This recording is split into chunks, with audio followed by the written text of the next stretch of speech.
On y va? Allez.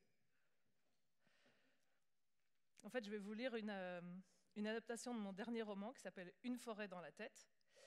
Et parce que je vais le faire à Paris le 4 mars, accompagné pour la première fois, parce que ce livre est sorti pendant le confinement, donc je n'ai pas eu la chance de rencontrer du vrai public. Enfin, de faire des rencontres en librairie et tout ça. J'ai fait des choses filmées, mais c'était pas des vrais gens. Et donc j'avais envie quand même de faire une fois une lecture en public. Et donc je le fais le 4 mars à l'Atelier du Plateau, c'est un petit lieu à Paris. Et je vais travailler avec une Claudia Solal, qui est une chanteuse qui vient du monde du jazz et de la musique improvisée. Et voilà. Et donc là, je me disais, ça me fait une petite répétition, sans chanteuse, mais bon, voilà. Donc j'ai pris un peu, c'est une adaptation, donc j'ai essayé de faire que ça soit compréhensible. Et voilà, ça avance un peu dans mon roman. Donc il faudra imaginer quelquefois, parce qu'il y a des ellipses, donc là il faut imaginer la chanteuse. Bon, je commence alors.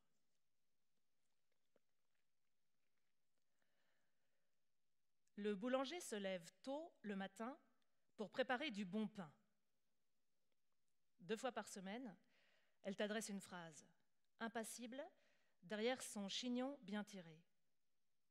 Elle peut dire « La bûche glacée est recouverte de chocolat » ou « L'enfant joyeux arrive avec sa trottinette ».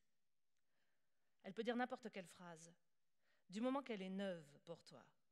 Sa complexité dépendant de ta progression, de ta fatigue, il y a plusieurs niveaux de difficulté. Elle peut dire « La jungle hostile pullule de boas ». Facile. Mais elle peut dire aussi « Dans l'âtre de la cheminée, les bûches flambent joyeusement avant de retomber en cendres calcinées ». La règle du jeu est la suivante. Tu dois d'abord répéter toute la phrase à voix haute, comme le ferait un perroquet. Puis redire le dernier mot dans la foulée pour bien l'accrocher dans ta mémoire immédiate. Arrive ensuite une nouvelle phrase, avec un nouveau dernier mot à conserver à la suite du premier, et rebelote, jusqu'au trou noir, jusqu'au blanc, jusqu'au... Pour fixer cette liste aléatoire de substantifs dans ta mémoire, tu ruses. Tu élabores à toute vitesse des nœuds de sens, des embryons d'histoire. Je vous écoute. Pardon ? C'était quoi déjà la première phrase d'aujourd'hui ? Excusez-moi, je ne m'en souviens plus. Vous n'êtes pas très concentré aujourd'hui. Je vous la répète. Le boulanger se lève tôt le matin pour préparer du bon pain. La femme en blouse blanche dit toutes les phrases sur le même ton, c'est-à-dire sans mettre le ton. Le contraire de ce qu'on vous demandait de faire à l'école. Lisez en mettant le ton. Sa voix est comme un vide. Elle est plate jusqu'au bout du ciel.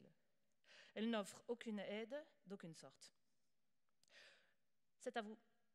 Le boulanger se lève tôt le matin pour préparer du bon pain. Pain. Oui. Ce fier pilote suisse parcourt le monde. Comme il se doit, tu dis, ce fier pilote suisse parcourt le monde. Monde. Puis tu colles ce monde au mot d'avant. Pain, monde. Bien. Les crevettes roses garnissent les avocats. Les crevettes roses garnissent les avocats. Avocat. Puis pain, monde, avocat. On continue. Cette forêt giboyeuse ravit le chasseur.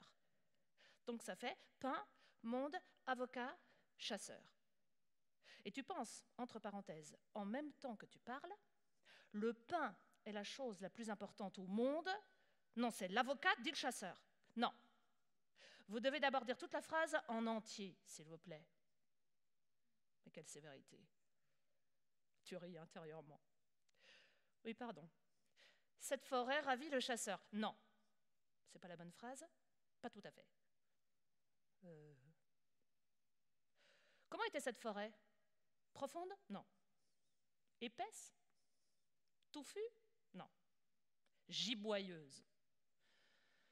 Tu ne sais plus très bien ce que ça veut dire, mais ça ne se voit pas. C'est une ignorance invisible. Donc ça fait cette forêt giboyeuse ravit le chasseur, chasseur, puis pain, monde, avocat, chasseur. Encore, le plaisir d'y arriver. Quand tu as bien dormi, tu tiens sur 12 phrases. Les mots rebondissent dans le silence de ta concentration, comme des ricochets dans l'eau devenue solide, couleur éteint. Hop, hop, hop. Pain, monde, avocat, chasseur, tortue, comptoir, carotte, nuage, store, mésange, salopette, chandail. Le pain est la chose la plus importante au monde. Non, c'est l'avocat, dit le chasseur à la tortue, installé sur le comptoir. Pas du tout, c'est la carotte, dit le nuage, à travers le store, à une mésange, en salopette chandail. On se débrouille comme on peut.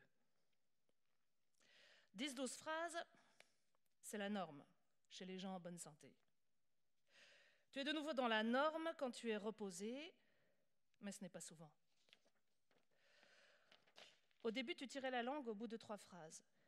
Ou alors tu disais les bons mots, mais dans le désordre. Il s'agit là d'une séquelle invisible. C'est comme ça qu'on dit. Et ce n'est pas parce qu'elle est invisible qu'elle ne fait pas transpirer. Au contraire. Ton cerveau est rempli de séquelles invisibles, de blessures fantômes, de neurones grillés, de vides dans les coins, de mots disparus, de brouillards givrants, de falaises à pic. Mais avant de connaître la dame en blouse blanche, c'était pire. C'était bien pire. Avant, tu ne savais même plus écrire, tu t'en souviens ? Tu gribouillais des lettres illisibles, les mains tremblantes et désolées. Avant, quand quelqu'un te dictait un numéro de téléphone, les chiffres t'oppressaient tellement que tu n'arrivais plus à écouter. Et ça durait, excusez-moi, 90 combien ? De plus en plus rouges, tes joues de plus en plus moites, tes mains, c'était gênant. Un jour, tu as décidé de prendre le problème à bras-le-corps.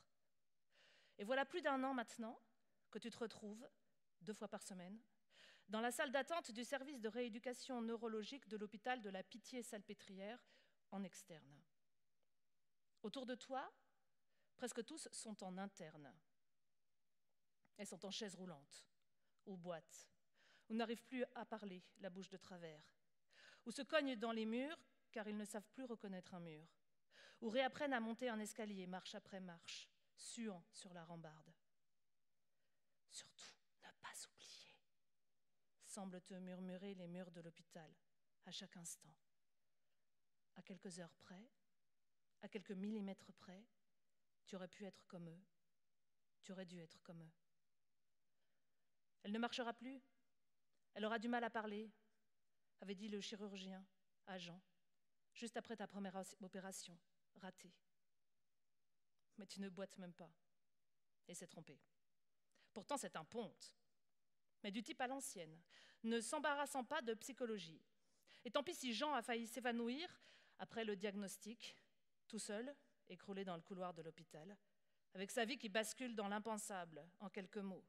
La chaise roulante, le déménagement obligé à cause de l'escalier impossible. Tant pis. Il vaut mieux annoncer le pire que de faire de fausses joies. Lors d'une rupture d'anévrisme, 35% meurent sur le coup, 35% présentent des séquelles neurologiques plus ou moins graves. Les autres n'ont rien du tout. Tu es une autre.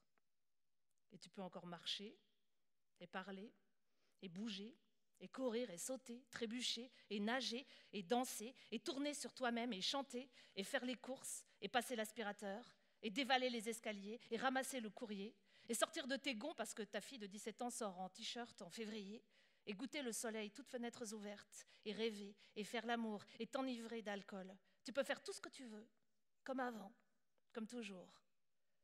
Mais la crainte que tout ne s'arrête d'un instant à l'autre, comme ce jour-là où rien n'annonçait le désastre. Tout va bien, et soudain tout va mal, comme un coup de tonnerre dans un ciel limpide. Cette crainte-là t'empêche d'en profiter, car maintenant, tu sais.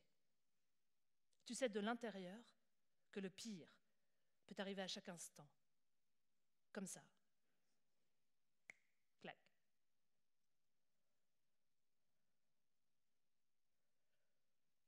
Et donc là, il faut imaginer, il y aura du chant.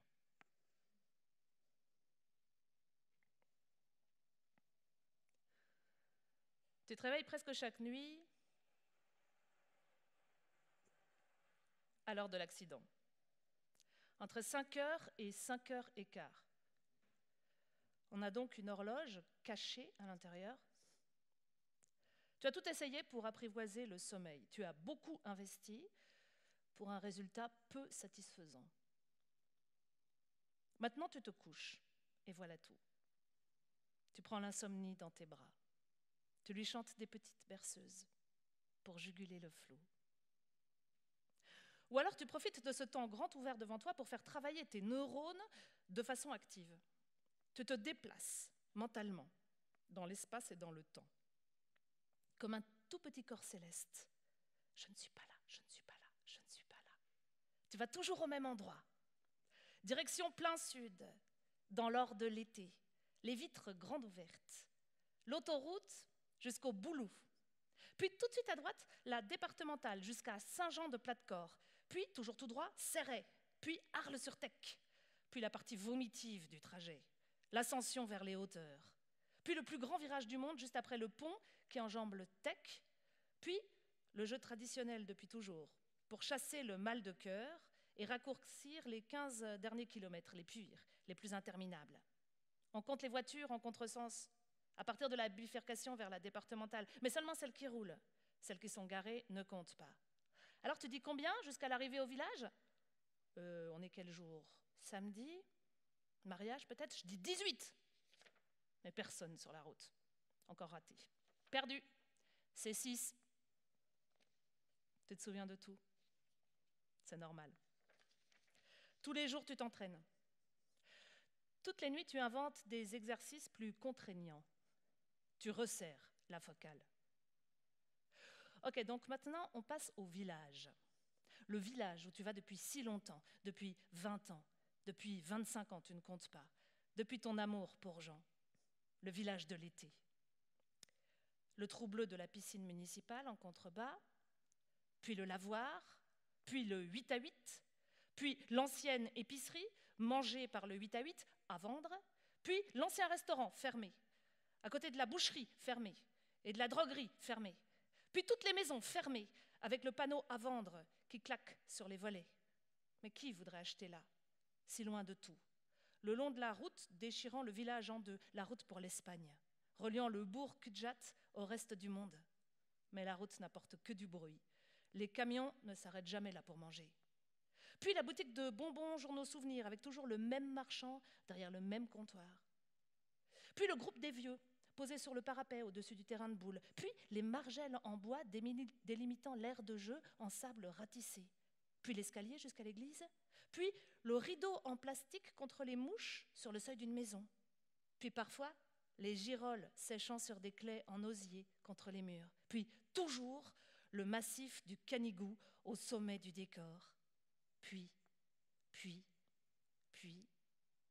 mais quelle consolation de retrouver tout à sa place, bien propre et bien rangé, comme si rien ne s'était passé. C'est formidable. Là-bas, personne ne sait ce que tu as vécu, il y a presque 1 an et demi déjà. Donc, là-bas, ça n'existe pas. Ardoise magique. Ça te réjouit tout à coup. Quand tu y retourneras cet été, bientôt, tu ne diras rien à personne. Et tu verras bien si quelqu'un remarque au fond de tes yeux ta difficulté invisible à reconnaître les chiffres. Ce sera ton secret. Tu reprendras tes vieilles baskets posées exactement là où tu les avais laissées et tu iras voir Frida, comme toujours, comme avant. Car il n'y a pas d'été possible sans sa silhouette fantasque sous les arbres. Frida. Elle habite avec René dans une cabane, au milieu des bois, depuis plus de 20 ans. Elle n'a pas d'âge. Elle a tous les âges. La peau d'une vieille indienne, boucanée par le vent, l'élan d'une éternelle ado. Elle a un accent allemand à couper au couteau. Un look 100% haillon. T-shirt hors d'âge bouffé par le chien, jupe en loques, sabots en plastique troué, sorcière totale. Mais elle a de la classe, une élégance naturelle, un regard magnétique. l'aura d'une icône grunge. Et soudain, tu as très envie de la voir, pour de vrai. C'est comme si elle t'avait jeté un sort à distance. Soudain, tu penses, mais pourquoi attendre l'été, finalement? Il faut aller là-bas tout de suite pour aller de l'avant. Et y aller pour de vrai. Ce sera le nouvel exercice du programme, faire les choses pour de vrai. La tête sur l'oreiller de ton insomnie, tu fais un tour de reconnaissance de la propriété, habitée jadis par plusieurs familles de bergers. Pas de route, juste un fil électrique. C'est la seule construction en pierre au milieu des arbres. Pourtant, il y a des voisins. Il y en a même toute une clique, comme dirait Frida. Mais ils sont discrets. Ils vivent au fond des vallons, dans des caravanes immobiles, des yourtes comme des nids, des cabanes sans permis. Ce sont les Indiens, les hippies, les Yanuts, comme disent les vieux du village en catalan, ce qui signifie les laineux, à cause des barbes longues et des pulls filandreux, des dreadlocks et des chiens. Et donc maintenant, petite reconstitution de Yanuts à distance. Et donc, qui, pour commencer? Mais Friss, bien entendu, comment y échapper? C'est le voisin le plus proche. Il squatte une caravane juste derrière le mas, derrière la rangée de sapins sinistres et déprimés, qui plantent un ersatz de forêt noire à 2 pas de la frontière espagnole, mais qui ont l'avantage certain de faire paravent, de cacher les vieux pneus, les vieilles machines, les vieilles planches, les vieilles fenêtres dégondées, les vieilles casseroles, les vieilles godasses, toutes les vieilles choses gardées pour les revendre un jour plus tard, sait-on jamais, ou parce que la flemme de les jeter. Et donc Friss. Oui, Friss.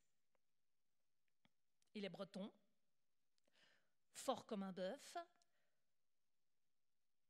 et tes paupières se ferment, et le sommeil te prend d'un seul coup.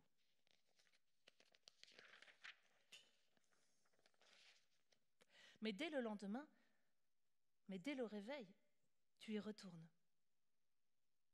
Tu marches dans la maison endormie, dans l'odeur de moisi. Une chauve-souris dort dans le plafonnier du salon, repliée sur elle-même, comme une énigme éternelle.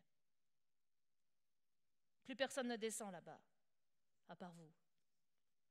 Les uns sont trop vieux, les autres à l'étranger, ou divorcés, ou happés par le travail, ou adolescents. On ne va pas s'enterrer là-haut, il n'y a pas de réseau. Le vieux mas est en jachère, dans les herbes hautes, dans les orties revenues. Et dans le noir de ton café, se dessine la catastrophe. Les murs croulant sous le lierre, les ronces poussant comme chiens-dents, les prunelliers sauvages rejetant dans tous les coins, et la rouille bloquant les serrures, les nids de guêpes trouant les volets, les termites dévorant les poutres, la pluie tombant sur le parquet, les souris mangeant le matelas, les taupes ruinant l'herbe, et l'herbe devenant complètement folle. Donc c'est décidé.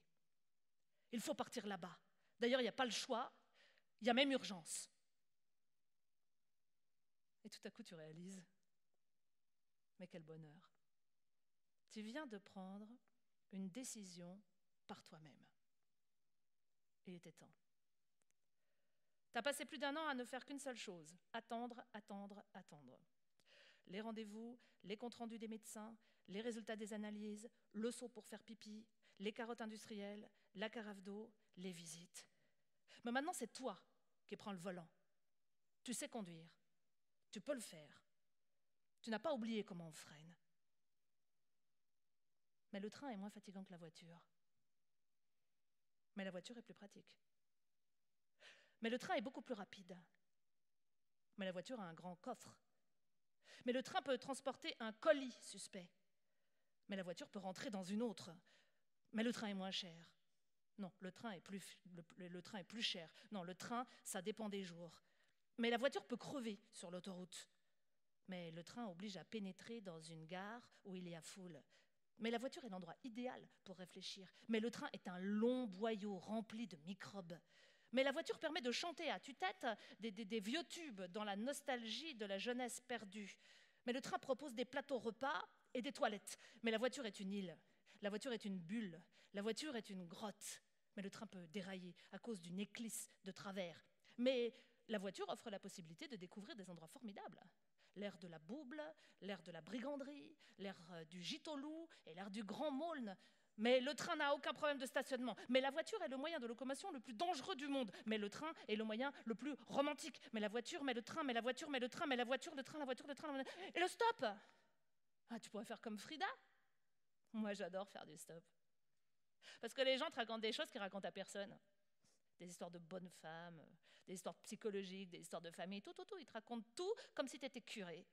Ils disent ce qu'ils ne peuvent pas dire à leur prochain parce qu'il y a trop de cafeteurs dans le coin. Bah oui, pourquoi pas? Mais non. Tu n'es pas Frida. Tu ne saurais pas faire. Tu aurais trop peur. Ok. Donc alors comment? On verra demain.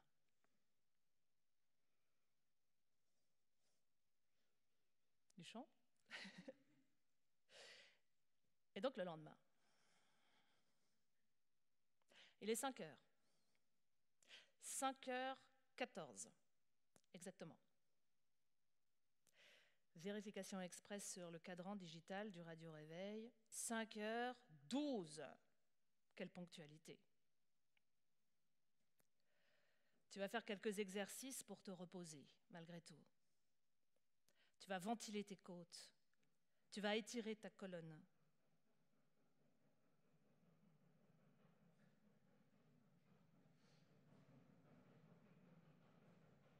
Tu ne vas pas réveiller Jean. Tu ne vas pas l'arracher à ses rêves, comme la fois d'avant. Je crois que j'ai eu un truc bizarre dans la tête. Non. Tu vas te fondre dans son souffle. Tu vas t'encastrer dans sa position. Tu vas t'enrouler dans son odeur. Tout va bien. Tu n'as pas mal à la tête. Tu n'as pas de fourmis dans le cou. Tu n'as pas envie de vomir. Tu es comme tout le monde. Tu as simplement bu un peu trop de café hier et le départ te stresse. Et en cas de problème, il y a Jean. Oui. En cas de problème, tu peux toujours réveiller Jean et Jean appellera le docteur comme la fois d'avant. Mais là-bas, qui appellera le docteur si jamais? La semaine où je serai toute seule, qui sera là pour le faire? Car Jean ne peut pas partir comme moi sur un coup de tête et Frida habite à 10 minutes de marche et elle n'a pas le téléphone. En cas de problème, si jamais il se passe quelque chose, n'importe quoi, tu appelleras Friss. Ok.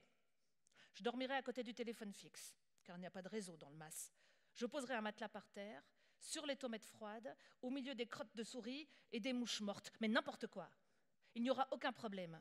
Tu viens de passer dans le tunnel de l'IRM et tes valises sont prêtes pour le départ. Tu ne vas quand même pas changer d'avis au dernier moment. Mais est-ce que j'ai déjà dormi toute seule dans la grande maison? Mais oui. Mais non, mais c'est tout comme. Tu connais la musique du vieux mas par cœur. Le couinement de la 3e latte dans la salle des pas perdus. La complainte des volets. La chorale incessante des mouches. Les soubresauts intempestifs du frigidaire en bout de course. Mais est-ce qu'il voudra bien fonctionner, encore une fois? Et le gaz? Et l'eau chaude? Et comment on branche l'électricité déjà? Et est-ce que je me souviens de tous les détails pratiques depuis le temps? Mais bien sûr, tu connais la maison comme ta poche. Tout va bien. Ouais, tout va bien. Et heureusement que Jean a fini par me convaincre de partir en train. En cas de problème, il y a le contrôleur. Alors qu'en voiture, mais n'y pensons pas. Oui. Et heureusement que tu as réussi à joindre Friss quand tu l'as appelé à la rescousse après avoir perdu une matinée entière à tenter de déchiffrer des pages web remplies de chiffres minuscules, les horaires des cars reliant Perpignan au village de la vallée. Heureusement qu'il t'a dit « C'est dingue, je descends justement à Perpis ce jour-là, je te prendrai au passage ». Tout va donc pour le mieux et tu n'as aucunement mal à la tête. Si, un petit peu, un tout petit peu. Mais c'est un mal de tête dans la tête. Le fait même de penser au mal de tête fait déjà mal à la tête, c'est bien connu. Et d'ailleurs, ça ne veut rien dire. La fois d'avant, tu n'avais pas mal du tout. C'est venu de but en blanc, comme une vitre qui explose. Un coup de tonnerre dans un ciel limpide, une morsure de vipère, un raz-de-marée, une rafale, une pluie de cendres, une chape de vide. Donc, ce n'est pas pareil. Tout va bien. Oui, tout va bien. Et tes baskets t'attendent au fond du placard, comme avant. Je me mettrai dans la chambre jaune, au rez-de-chaussée, pour être de plein pied en cas de problème, tout près de la voiture. Mais il n'y aura aucun problème. Répète avec moi, il n'y aura aucun problème. Il n'y aura aucun problème, il n'y aura aucun problème, il n'y aura aucun problème. Tout va bien. Répète après moi, tout va bien. Tout va bien, tout va bien, mais n'importe qui peut entrer dans la chambre pendant que je dors de plein pied. Mais qui? Tu peux me le dire? Il n'y a personne. Justement, si jamais quelqu'un s'introduit de plein pied, il n'y a personne. Ok, alors dans ce cas, la chambre sous les toits, et n'en parlons plus. Inutile de tout prévoir à l'avance. Tu as la maison pour toi toute seule, c'est très bien, et tout va bien. Tu feras exactement ce que tu veux, quand tu veux. C'est le but de l'opération. Mais maintenant, il faut dormir, immédiatement. Sinon, ça n'ira pas. Il faudra remettre, tout simplement, parce que tu seras trop fatigué pour supporter le voyage, c'est sûr. La cohue de la gare, tous ces gens tirant soucis, traînant valises, problèmes de couple, enfants à charge, impôts, factures, crédits, regrets, surf, tantiglou. Dépêchez-vous les enfants. Plus vite, allez plus vite, contrôle des billets, s'il vous plaît. Pardon, excusez-moi, au revoir, mon amour. Maman, j'ai envie de faire pipi. Hall 2, voiture 12. Vous avez besoin d'aide pour la valise? C'est quelle voie déjà? 16? Non. 12, le train 6496 à destination de... Mais oui, mais non. Voiture 18, wagon de tête, tout au bout. Mais où est ma place numérotée? Tout au bout. Mais oui, mais non. Mais Jean, tu dors? Quoi? Non, rien. Tout va bien. Tout va bien.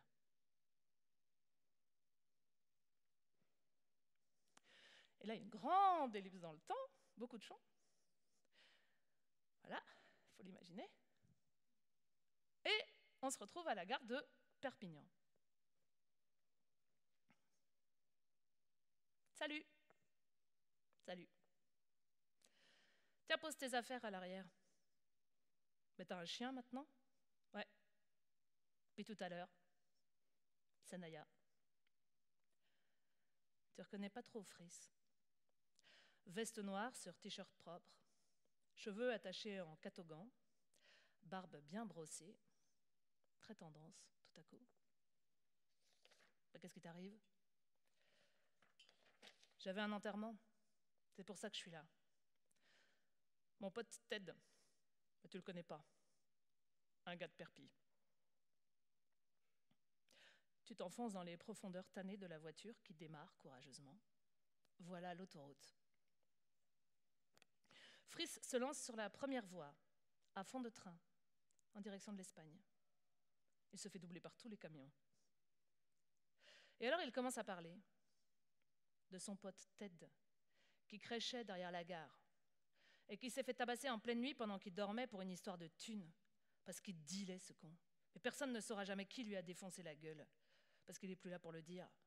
Et peut-être bien que c'est les gitans, c'est ce que pense Alex, ou que c'est les zonards d'à côté, c'est ce que prétend Seb. Mais lui, il se demande si ce ne serait pas plutôt les flics, par hasard. Un contrôle qui aurait mal tourné, parce qu'il pouvait être un peu le violent, le Ted, quand on le chauffait sur les bords. Et tu sens l'émotion derrière sa voix. Et ses mains tremblent un peu sur le volant. Et Fris sort de l'autoroute, c'est déjà le boulot. Et il continue à parler de son pote Ted, qu'il connaît depuis longtemps, depuis très longtemps. Et maintenant, il n'y a plus que son chien qui reste. Et comme personne n'en voulait, parce que Yuta a déjà Founi, et Greg déjà Anuva, Paco et Pistole, il l'a pris avec, qu'est-ce qu'il pouvait faire d'autre? Il n'allait pas le laisser tout seul au cimetière quand même, abandonné devant la fosse commune. Et maintenant, la R5 couine en freinant entre les platanes.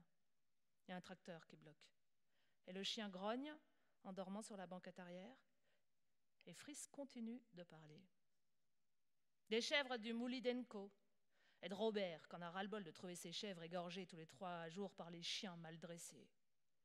Et passant du coq à l'âne, il parle maintenant de Seb, un nouveau qui est venu s'installer du côté de l'ancien chêne foudroyé. Mais pas le Seb de tout à l'heure, encore un autre. Celui-là, il vient de Nantes. Et pendant tout l'automne, il a bouffé que des châtaignes parce qu'il lui manquait un papier pour avoir le RSA. Et en plus, son tipi prend l'eau, mais c'est normal, il l'a monté n'importe comment. Tout le monde était bourré au moment de l'installation de la bâche. Et Doom, il avait pris un parachute en plus. Un quoi? Un parachute, c'est un truc à sniffer. Et maintenant, il te parle de Doom. Parce que du coup, la même nuit, il s'est lancé dans le débroussaillage de son terrain, en short, avec une frontale, complètement speed dans les ronces. Et dans le mouvement, il a voulu arracher les mauvaises herbes autour de ses plants de carottes, mais le lendemain, il ne restait plus une seule carotte dans son potager. Il s'était gouré, le con, il avait arraché tout ce qui dépassait, mais tout. Et Fris se marre en parlant de Doom. Et sa tristesse éclate de rire. Et le soleil de fin d'après-midi luit sur le bitume. Et le vert est plus tendre qu'en été et illuminé de jaune un peu partout. C'est beau. Et dans le laps de temps où Friss rallume sa clope, t'as juste le temps de lui demander « Et Frida, elle va bien ?» Alors il te dit que Frida, c'est toujours pareil. Sauf que non. Il y a l'histoire de Vénus. Mais c'est déjà la fameuse bifurcation sur la départementale. C'est le moment de lancer les paris. Tu voudrais bien lui demander « Alors tu dis combien de voitures jusqu'au village ?» Il faudrait d'abord lui expliquer les règles officielles du concours, sauf qu'il n'y a pas de place dans son discours.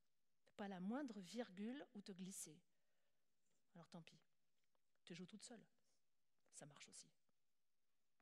10. Allez, 10. Et tu commences à guetter les voitures qui descendent en contresens, tout en suivant l'histoire de Vénus, la vache de Frida. Et Friss te dit que c'est celle qui a une tache noire sur le museau. Mais tu t'en souviens plus très bien. Alors il te la décrit plus avant, les cornes, les pattes. Et à ce moment-là, une voiture vous croise, puis immédiatement une autre. Et dans ta tête, tu te dis, une Mégane grise, une camionnette, 2. Déjà 2. Et pendant ce temps-là, en double tâche, tu continues d'écouter Friss, qui te dit maintenant une triste chose. Il te dit que Vénus est tombée dans une ravine et qu'elle s'est cassé les 2 pattes. Et que c'était compliqué parce qu'elle ne pouvait plus se relever. Et comment l'emmener chez le véto? Comment la porter? Une vache comme ça pèse quand même 600 kilos. Et faire monter le véto jusque-là, ça coûte un bras. Et Vénus meuglait dans la ravine, elle meuglait, et elle meuglait tellement fort. Alors pour ne pas la laisser souffrir trop longtemps, ils ont demandé à Robert de venir l'achever. Un 4x4, donc 3. Et Robert est venu avec son fusil. Et maintenant, le problème est réglé. Sauf que non. Parce que les caresseurs, ça coûte trop cher aussi. Du coup, ils l'ont laissé dans la ravine. Et pour l'instant, ça pue pas encore, enfin ça dépend du vent. Mais dans quelques jours, ça va bien schlinguer. Et donc maintenant, pour aller chez eux, il ne faut surtout plus prendre le sentier près du ruisseau. Il faut faire le détour par la route de terre, sinon, bonjour le tableau. Une de chaux verte. 5, 4. Oh, ok, c'est trop difficile cet exercice. T'abandonnes la partie. Qui le saura? Personne. D'ailleurs, maintenant, vous êtes presque arrivés. Vous remontez la rue du village, qui est comme un décor devenu réalité. Une toile peinte, vivante. Tiens, tu peux me laisser là, devant le garage? Je vais récupérer la Jeep.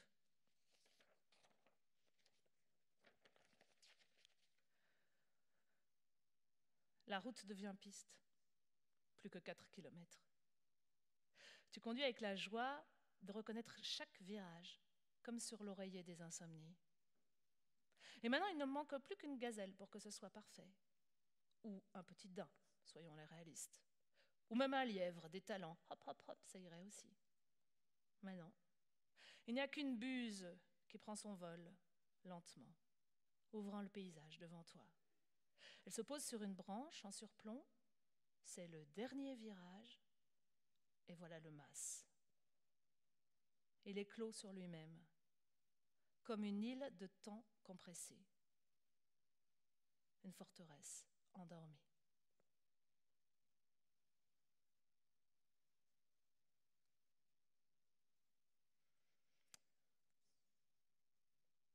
Et donc le lendemain,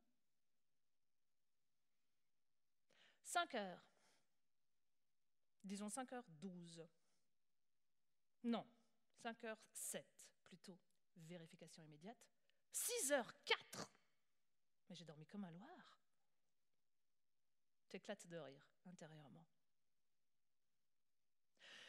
Il faut dire que tu ne t'es pas ménagé en arrivant. Tu as branché l'électricité, puis le frigidaire, puis le gaz, puis l'eau chaude, puis le téléphone fixe, et tous les boutons t'obéissaient, toutes les prises fonctionnaient, tu savais faire chaque geste, et c'était rassurant. Puis tu as fait le tour de la maison, tu as poussé chaque porte, tu as regardé partout, à l'intérieur de chaque armoire. Tu as ouvert tous les volets de toutes les chambres pour faire bouger la poussière. Puis tu es redescendu au rez-de-chaussée et tu as choisi une paire de draps dans les belles piles que tu avais créées la fois d'avant. Les belles piles bien rangées par taille. 1 personne, 2 personnes, tête, traversin, nappe, torchon. Elles n'avaient pas bougé. Et l'armoire sentait le propre du coton qui a séché en plein soleil. Puis tu as traversé toute la maison pour aller faire ton lit dans la chambre de plein pied, finalement. Mais en dépliant le drap du dessous, tu t'es rendu compte que tu avais fait une erreur de classement. trop petit, et merde. Alors tu as retraversé toute la maison jusqu'au drap de place, puis tu es revenu sur tes pas, un peu essoufflé à force, et tu as commencé à mettre le drap housse sur le matelas, puis l'autre par-dessus. Puis tu as regardé la chambre autour de toi, avec le parquet jaune tournesol. Elle était comme avant, exactement comme avant, et ça t'a réconforté. Puis tu es sorti dehors et dans les derniers rayons du soleil, après avoir vérifié qu'il n'y avait personne à l'horizon, tu as pissé dans l'herbe d'un trait jaune. Mais quel bonheur! Et tu t'es dit que c'était l'intérêt justement de cette chambre, la nature à portée de main. Mais après, en mettant l'oreiller dans la taie, peut-être à cause d'un craquement de parquet, ou peut-être sans raison, brusquement, tu as changé d'avis. Et tu t'es dit que sous les toits, tu dormirais beaucoup mieux. Et tout à coup, c'était une évidence. Il n'y avait plus l'ombre d'un doute. Sous les toits, sous les toits. Alors tu as défait le lit que tu venais de border, et avec les draps en boule, tu as retraversé la maison en tirant ta valise jusqu'à la mansarde, où tu t'es rendu compte que l'ampoule de la lampe était grillée. Et merde. Alors tu es redescendu chercher une baïonnette, pas sûr de ton coup, mais il y en avait une dans le cagibi et ça t'a fait plaisir. Puis tu as fait ton lit, sous les toits, dans le silence un peu bruyant, malgré tout. Un peu suspect, parfois. Comme habité de souffle. Et tu t'es dit que c'était sans doute un Loir effrayé par ta présence. Et tu t'es dit aussi, je ne suis pas un Loir effrayé. Mais tu n'as pas pu t'empêcher d'aller ouvrir la malle pour vérifier qu'il n'y avait que la collection de vieilles peluches en synthétique à l'intérieur et pas autre chose. Et en effet, elles étaient là, le museau de l'un dans le cul de l'autre. Puis sans savoir pourquoi, tu as attrapé un petit singe et une grenouille en salopette. Et tu les as jetés sur ton oreiller, te trouvant assez ridicule à ton âge quand même, mais qui le saurait? Puis soudainement, tu as eu faim. Et tu es retourné dans la cuisine et il faisait déjà presque noir. Tu as fermé la porte sur la terrasse. Et alors tu t'es souvenu des fenêtres que tu avais laissées ouvertes dans toutes les chambres. Et la nuit, il va savoir, et il peut pleuvoir, et puis les chauves-souris et les moustiques. Et tu as commencé à fatiguer sérieusement d'arpenter la maison de fenêtre en fenêtre. Et à avoir de plus en plus faim aussi. Alors tu as dit tout haut, en descendant l'escalier, « Ça suffit pour aujourd'hui !» Et ta voix est restée en suspension dans l'air, comme la voix de quelqu'un d'autre. Alors brusquement, tu n'as pas pu t'empêcher d'accélérer le pas jusqu'à la cuisine, de galoper jusqu'à la cuisine, où tu as ouvert la boîte de bols de picolate que tu avais achetée au 8 à 8. Puis tu as fait bouillir de l'eau pour y jeter des farfales. Et pendant que la sauce au cèpe frémissait autour des boulettes de viande, tu as essuyé la table, couverte de piqûres de moisis. Et pourquoi pas une nappe, t'es-tu dit soudain, comme si tu ne pouvais pas t'asseoir tranquillement pendant que les pâtes cuisent, comme si tu devais bouger en permanence pour te multiplier dans le vide, et couvrir le bruit du silence avec ton propre bruit, comme une chanson fredonnée. Et tu es retourné devant toujours la même armoire pour choisir une nappe très colorée dans la pile des nappes de souvenirs. Et ensuite, c'était prêt. Alors tu t'es installée, d'un coup, toute seule, devant la nappe de fête, trop contente d'être là. Mais oui, mais non, mais quelle idée! Et tu as mangé vite, beaucoup trop vite, en te brûlant à moitié et en salopant la belle nappe. Et soudain, tu as entendu comme un crack venant de la terrasse, ou du couloir, ou du cagibi, ou de l'intérieur de ton cœur, et tu es devenu réellement un Loir, totalement effrayé face à ton assiette de bols. Alors brusquement, tu as baissé la garde. Tu t'es levé d'un bond pour aller téléphoner à Jean depuis le fixe. Et heureusement, il a décroché tout de suite. Heureusement, tu n'as pas dû attendre longtemps dans la salle des pas perdus. Et dans ton oreille, c'était bien d'entendre une voix réelle. Oh oui, comme c'était bien. Et tu as raccroché, totalement rassuré. Mais tu n'es pas retourné dans la cuisine pour autant, non. Tu es remonté très tranquillement, sous les toits, et tu t'es couché entre le singe et la grenouille. Tu ne sais pas très bien comment le sommeil t'a pris, mais le temps que tu te dises que tu étais toute seule dans la grande maison, roulée en boule sous la couverture, un peu comme un Loir dans son nid, tu dormais déjà, anéanti de fatigue. Mais maintenant, tu es fourbu. Maintenant, tu as mal partout. Tu en as beaucoup trop fait hier.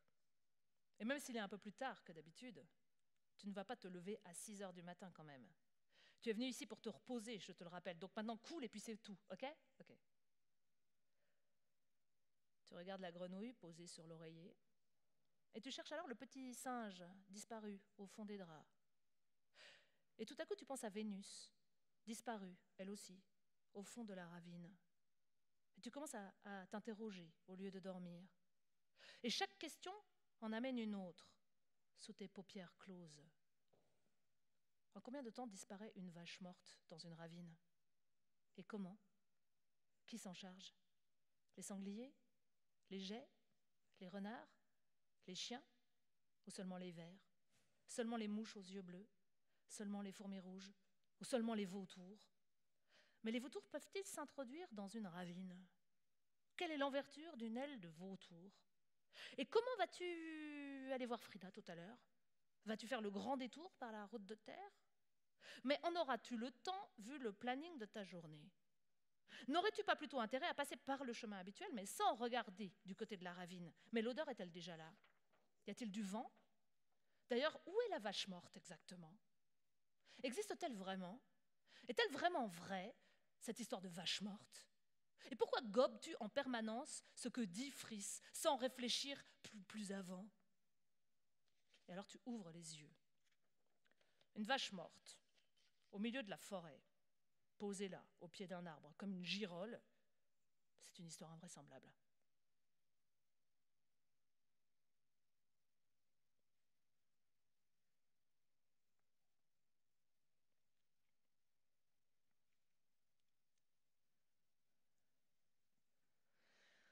Tu marches dans tes vieilles baskets qui te vont comme avant.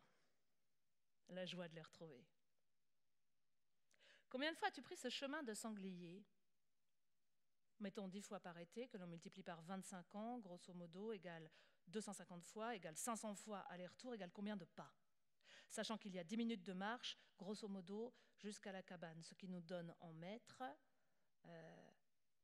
tête baissée, dans tes additions, tu marches.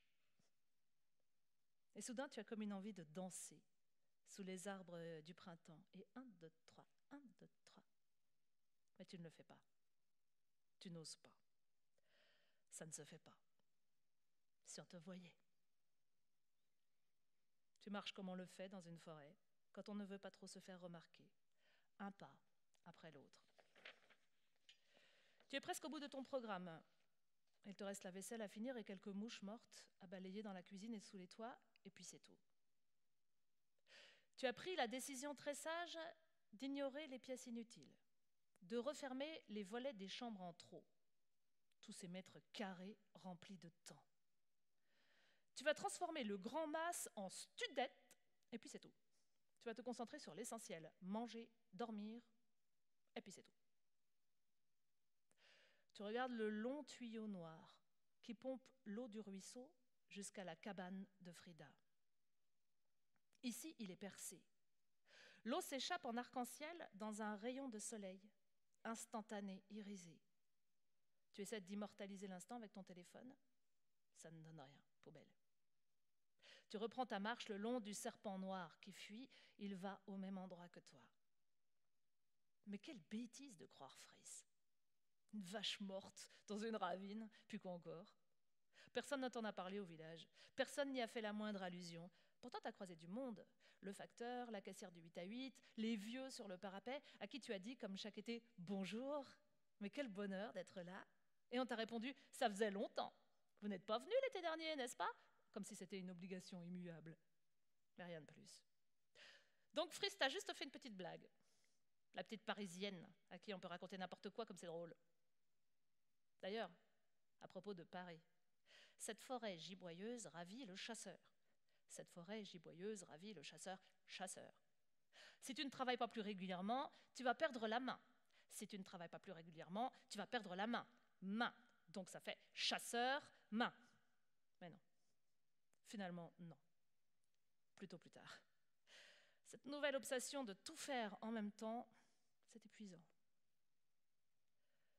Tu marches dans l'ombre et la lumière, en équilibre au bord du vide, sur un fil invisible, et tu souris toute seule.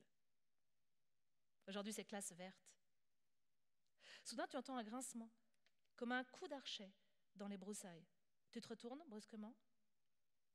Feuilles coites, vert tendre, libellule au loin, rien de plus. C'est juste un tronc qui te salue. Bonjour, forêt. Un ruisseau vient se jeter dans l'autre en contrebas, remous d'eau fraîche. Le chemin tourne à angle droit. Tu enjambes une branche cassée, et alors tu vois un tas énorme, échoué au pied de la ravine. Une masse noire et blanche, avec des cornes, posée là, comme une aberration. On dirait qu'elle te regarde. Tu te souviens de ses longs cils, comme une caresse. Tu aimais bien lui toucher le museau, l'odeur humide, la langue râpeuse au creux de la main. Tu n'oses plus bouger. Tu as vu une seule fois la mort. C'était ta grand-mère, dans son lit, apprêtée, maquillée, les mains jointes sur un crucifix, mais elle était beaucoup plus petite. 600 kilos, c'est l'équivalent de combien de grand-mères? Mais pourquoi il la laisse à vue, si près du sentier? C'est sale, c'est choquant, c'est obscène, c'est interdit par la loi, même si c'est chez eux. On ne peut pas se défausser d'une vache en l'oubliant dans un fossé commun à tous, devant les yeux de tous, même si personne ne passe. Moi, je passe, par exemple. On n'a pas le droit d'offrir ce spectacle au monde, ce désastre au monde. On n'a pas le droit d'empoisonner le paysage, d'infecter la rivière, de salir la forêt. On n'a pas le droit de vivre comme si on était tout seul au monde. On n'a pas le droit de construire une cabane sans permis. C'est une terre de non-droit, ici, mais c'est une terre de liberté. Ici, s'invente autre chose, dans la nature et dans la liberté. Mais la liberté s'arrête où la vache morte commence, quand les larmes coulent. Mais tu vas pas te mettre à pleurer quand même. T'as déjà vu des vaches pendues à des crochets dans des camions frigorifiques garés en double fil devant des boucheries, mais je ne connaissais pas leur nom. Et c'était juste de la viande. Alors que là, c'est Vénus qui me regarde, de ses yeux vides, la langue hors de la bouche, le ventre gonflé. Vénus, couchée sur la terre, tombée du ciel de la ravine, les pattes brisées, météore noir. Et elle est entière. Et il n'y a pas de vautour à l'horizon. Il n'y a que moi, toute seule, sur le chemin, arrêtée. Et tu te vois, d'en haut, toute seule, sur le chemin, arrêtée. Et au bout de 1000 ans, tu te dis, allez, mais rien ne se passe. Et 1000 ans plus tard, ou une seconde après, tu te dis, allez, il suffit de passer ce virage, de remonter la pente, et c'est terminé. Et soudain, tu te lances, à toute allure, en regardant droit devant toi. Et moins tu veux voir, plus tu vois. C'est comme dans le métro. Et arrivé en haut de la ravine, à bout de souffle, tu te retournes, prise de doute, pour vérifier. Ben oui, elle est toujours là. Elle est juste un peu plus petite. Et tu sais déjà que dans 10 ans, si tu marches encore sur ce chemin-là, si tu es toujours là, si tu n'es pas comme elle, ce virage sera toujours celui de la vache morte. C'est une image pour toujours. Tu le sais. Tu regardes la chair couchée dans un pli de la terre, sur un berceau de feuilles. D'un berceau l'autre, te dis-tu soudain. Et rien n'est plus naturel. C'est la mort qu'on refuse de voir dans les villes. C'est la mort sans fleurs et sans marbre. Et bientôt, il n'y aura plus de vaches à cet endroit de la ravine. Il y aura Tom jouant à déterrer un fémur et déposant sa trouvaille à tes pieds.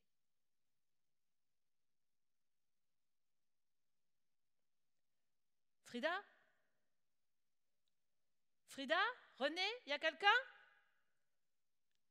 Yes.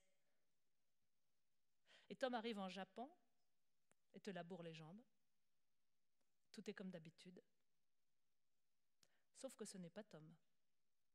C'est un autre chien.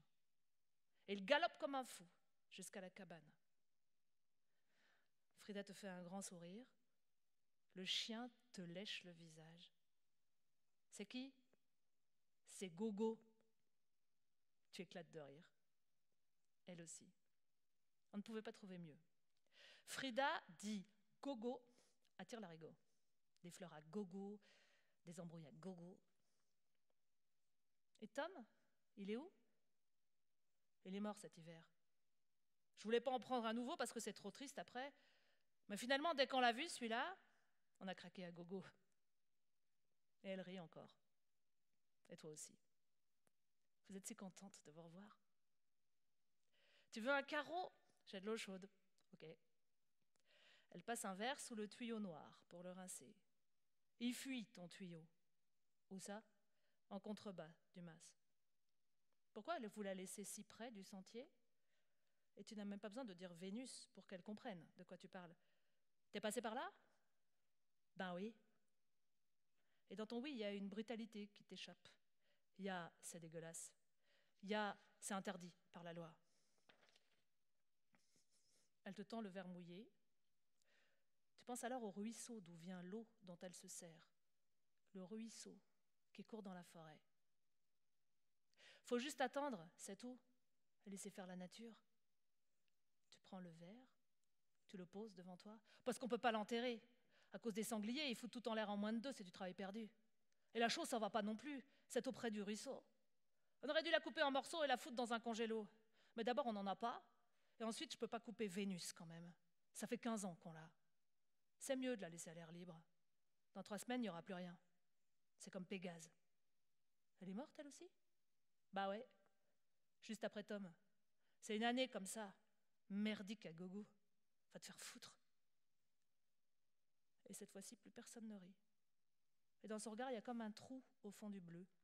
Une entaille qui pleure. Et soudain, tu ne sais même plus ce que tu lui reproches. C'est rien qu'une vache, Frida. Rien qu'une histoire de vache. Et elle n'a pas d'enfant. Et peut-être que ça cogne dans son ventre comme ça craque dans son cœur. Et tu voudrais la prendre dans tes bras, mais elle se détourne brusquement. Elle attrape la chicorée. Tiens, serre-toi. Mais pourquoi t'as dit ok tout à l'heure? Tu mets 2 cuillerées au fond de ton verre. Pégase aussi, elle est tombée dans la ravine.